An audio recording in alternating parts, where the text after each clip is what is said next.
And joining us right now is Brett Baier from Fox News Channel. Always joins us at this time when we're lucky and when he's not watching golf.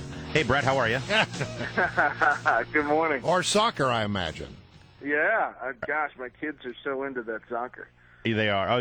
Interesting that you put it off on your kids. You are not interested? Yeah. Are you following the Ann I'm Coulter lead? I am interested. I am interested. Always cheering. Brett, I wanted to ask you, it was an explosive week this week in the House with regard to the IRS scandal, especially with regard to these missing emails, the crashed hard drives, the destroyed hard drives, and the very compelling back and forth between House Republicans and the IRS commissioner. Even yesterday, right here, Lanny Davis, former White House counsel under Clinton, said it's time for an independent counsel appointed by the president to look at this, to show there's some sort of objectivity. Do you think it's possible that we're moving in that direction the way this story is unfolding? Yeah, I do. Just hearing Democrats talking about it, it is getting tougher and tougher to defend not only the action itself of the lost email and the destroyed hard drives, but frankly some of the answers that the IRS Commissioner Koskinen gave in that hearing and how he said it is not sitting well with either side of the aisle. This is something that transcends most investigations. And I say that because, as you guys know, there are many that seem to just continue on into oblivion. But there are this one on a number of fronts. One is the IRS asks us to keep every single document that we ever have. And if you don't have it, you're in trouble. But yet the IRS loses really important stuff. And suddenly we're supposed to say, that's okay. It's a mistake. And, you talk to the IT people, and they'll say, yeah, this is bull. I mean, there are backups. There are ways to make sure that somebody has something about this. All right, so here's the thing.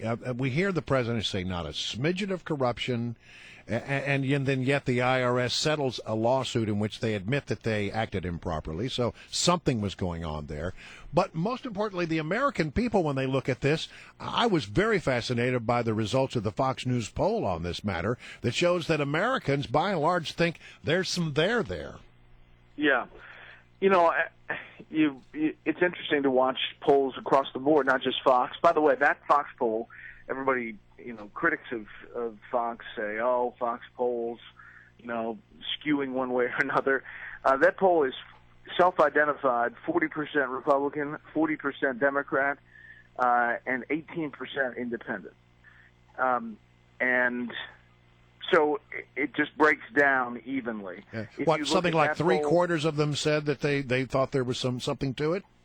Yeah, and it's that's significant. It matches other polls that say there's more there. And let's face it, I mean, it's bad enough for a Democrat to be defending the IRS under normal circumstances, but to defend them in light of this scandal, that can't be a good political position for them to have. Which is why I think you have a number of not just red state Democrats, but Democrats who are in tight elections, even in primaries, saying it's time to move. Hey, Brett, the other big story this week was the unbelievable situation down at our border. It now is estimated as over 50,000 unaccompanied minors who have crossed the border and are now in pretty nasty conditions as they wait to be processed through the American immigration system, which is a very, very slow-moving process. Nancy Pelosi is now heading down there to greet them, to meet them, to talk to them, obviously seen as a pretty political move on her behalf. What should the Republicans do at this point? It's a great question. I think, there is a debate inside the party about what to do. And I think that, most come to the conclusion that they should be sent home. But there is a large growing population that says, we have to figure out a way to deal with them and absorb them. Now, that's really controversial, and the party itself is splitting on that issue, and to the benefit, I think, of Democrats in some of those border states. I was very interested at the Supreme Court decision yesterday with regard to recess appointments. As I look back on some of the reporting on this, it seems like there are a number of cases where, in a unanimous way, the Supreme Court keeps sending the same message to the administration: you're overstepping your bounds. Would seem to me that if this matter could get to the Supreme Court through, let's say, maybe the Baier lawsuit, that perhaps there would be something done about this. No, that's right. I mean, listen, you listen to somebody like Jonathan Turley, who says they could win the Baier lawsuit. I mean, that's significant. He's not a guy that's, seen as ideological. And in fact, most times sides with a lot of what the Democrats are saying. It is interesting to see, though, this Supreme Court decision was a big win for conservatives. I mean, Mitch McConnell was the one who really stirred that up when those NLRB appointments were made, and now it's a win. Brett, I'm sorry. When you say that it's a win, is it going to actually then be used, or are you hearing from anyone that it will actually be used to do more to push back against the administration? Because it almost seems like, other than John Boehner saying he's going to open up a lawsuit that we haven't gotten the details on, it seems like the Republicans are really reluctant to push this issue against the president and his overreach. Well, there are a number of lawsuits about this on a number of fronts. You name the issue. There are lawsuits already pending that outside of John Boehner's lawsuit, and this particular one about the NLRB recess appointments is an example of how one has made it through the courts to the Supreme Court and has been decisive. True. You had Charles Krauthammer on yesterday, by the way, on the All-Star panel, which we always like to see. And he actually said that if Obama was a Republican, he'd already be impeached by now. You got to love it when Charles throws you those. Yeah, exactly. It's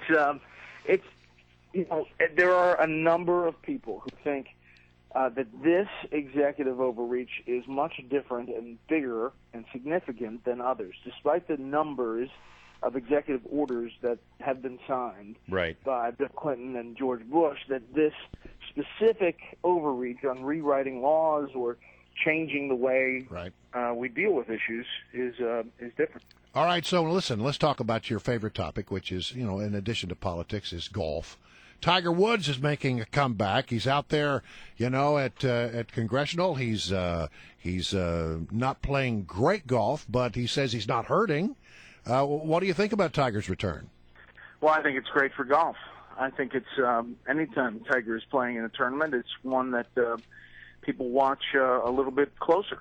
And I think it's great for golf. Whether he's up to full snuff yet, I think, is yet to be seen. But listen, he's out there. And Brett, more people are watching soccer than golf in America right now. Are you? I'm saying it's good for golf for increasing viewership. Now, you're right. Soccer is taking the cake. Yeah. Brett Baier getting a a little defensive about his golf. Everybody's talking about how boring soccer is. For me, golf is like watching paint dry. But that's just me. Oh, man. All right. We'll agree to disagree as friends on that. Brett Baier, thank you so much. Appreciate it. Have a good week.